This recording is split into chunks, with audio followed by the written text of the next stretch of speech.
Salut les amis, c'est Beyond. On se retrouve aujourd'hui pour vous montrer comment on va avoir l'arme donc de la nouvelle mise à jour Update 20, l'arc Onshore. Donc c'est l'arme qui ressemble un petit peu à une encre. Donc il faut parler à ce PNJ qui est à la dernière île. Et là, il va nous demander de craft deux items. Donc ces items, il faut les craft absolument pour pouvoir accéder au dernier craft qui est verrouillé. Donc là, c'est le deuxième item, le Terror Joy. Et ces items pour les craft, il nous faut des composants. Donc comme vous pouvez le voir, là il est verrouillé, je ne peux pas le craft. Donc il faut d'abord craft les deux premiers obligatoirement. Donc tous les composants, on les trouve sur les bêtes de mer. Donc là, c'est des crocs de requin, des crocs de terreau shark. Mais aussi, il y a des items qu'on peut trouver sur les bateaux ou les yeux de requin.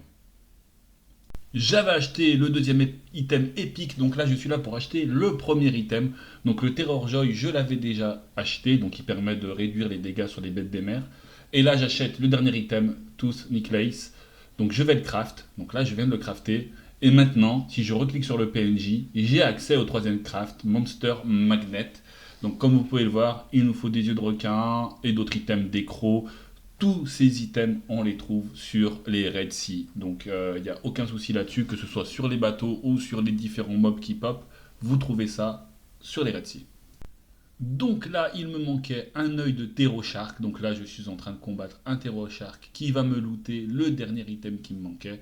Donc comme vous pouvez le voir, en vrai, il est assez simple à tuer, hein. Il suffit de ne pas se jeter sur lui. Donc là, j'ai looté le Terror Eyes qui me manquait. Donc maintenant, je peux retourner voir le PNJ et craft le dernier item. Une fois que vous avez votre dernier composant, si on peut l'appeler comme ça, il vous suffit de retourner voir le PNJ qui nous intéresse. Et cette fois, vous pourrez, donc vous aurez la possibilité de craft le dernier item, donc le Monster Magnet. Donc le Monster Magnet, quand vous l'avez craft, il ne s'équipe pas. Il fonctionne un peu comme le miroir pour choper le gear. Donc là, vous devez l'avoir dans votre inventaire. Et une fois que vous l'avez dans votre inventaire, une fois que vous allez tuer des Terror Sharks, vous aurez, je crois, 5% de chance de choper l'arme qui nous intéresse, qui est le Shark Onshore. Avant d'essayer de choper le Shark Onshore, je voulais vous montrer donc dans cette tour qui se situe là-bas le PNJ qui nous permet de craft des parchemins. Donc là j'avais un petit peu de composants en trop, bon on n'en a jamais en trop mais bon, là donc je vais aller le voir et je vais craft mon premier parchemin. Donc j'ai eu l'explication du pourquoi il n'y avait que du commun qu'on pouvait craft et le reste était uniquement achetable en Robux. Donc c'est tout à fait normal. Il faut craft un certain nombre de communs pour pouvoir déverrouiller le prochain grade, si on peut appeler ça comme ça, hein. Peut-être le commun, le rare, l'épique, etc. Donc là, vous parlez à ce PNJ. Donc comme je l'ai dit sur la vidéo précédente, pour craft, donc là je vais craft un parchemin. Et pour l'enchanter, enchanter une arme, il faut que cette arme soit améliorée. Donc que vous ayez la petite étoile sur l'arme, donc auprès du forgeron. Une fois que vous l'avez, donc là on me dit qu'il me manque 10 parchemins communs afin de pouvoir améliorer donc, le prochain parchemin. Donc là il faut le faire 10 fois pour pouvoir avoir le prochain stade. Donc là je vais quand même utiliser le premier enchantement pour voir ce que ça donne. Donc je vais enchanter ma TTK et l'enchantement me paraît déjà pas mal pour un parchemin commun, hein, à vous de me dire.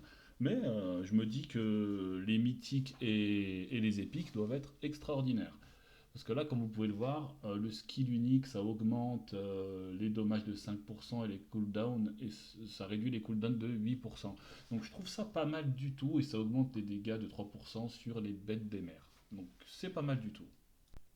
Donc là, on est retourné avec mes coéquipiers pour tuer des Terror Sharks. Et là, comme vous allez le voir, une fois que j'aurai tué ce Terror Shark, je vais choper l'Archon Shore. Donc là, j'étais le plus heureux. Donc là, je viens de drop le Shark Onshore. J'en ai tué à peu près, je dirais, une bonne dizaine, peut-être un peu moins, pour choper cette arme. Je voulais vous présenter donc cette arme. Donc j'ai monté les maîtrises 150 et 350. Donc la première attaque consiste à attraper l'adversaire et à le faire tourner jusqu'à ce que vous le bumpiez dans une zone où il y a votre curseur tout simplement. Vous pouvez ou soit laisser appuyer pour faire tourner un peu le tourbillon, ou soit vous pouvez juste cliquer sur l'attaque, ça ira plus vite. La deuxième attaque, c'est une sorte de charge. Donc là, moi, je vais essayer de combo. Voilà, je combo, j'utilise le Z puis le X, ça permet de charge et de mettre un gros coup d'Arc Anchor. Donc je trouve ça vraiment pas mal, même pour farmer, hein. Pour moi, c'est extraordinaire.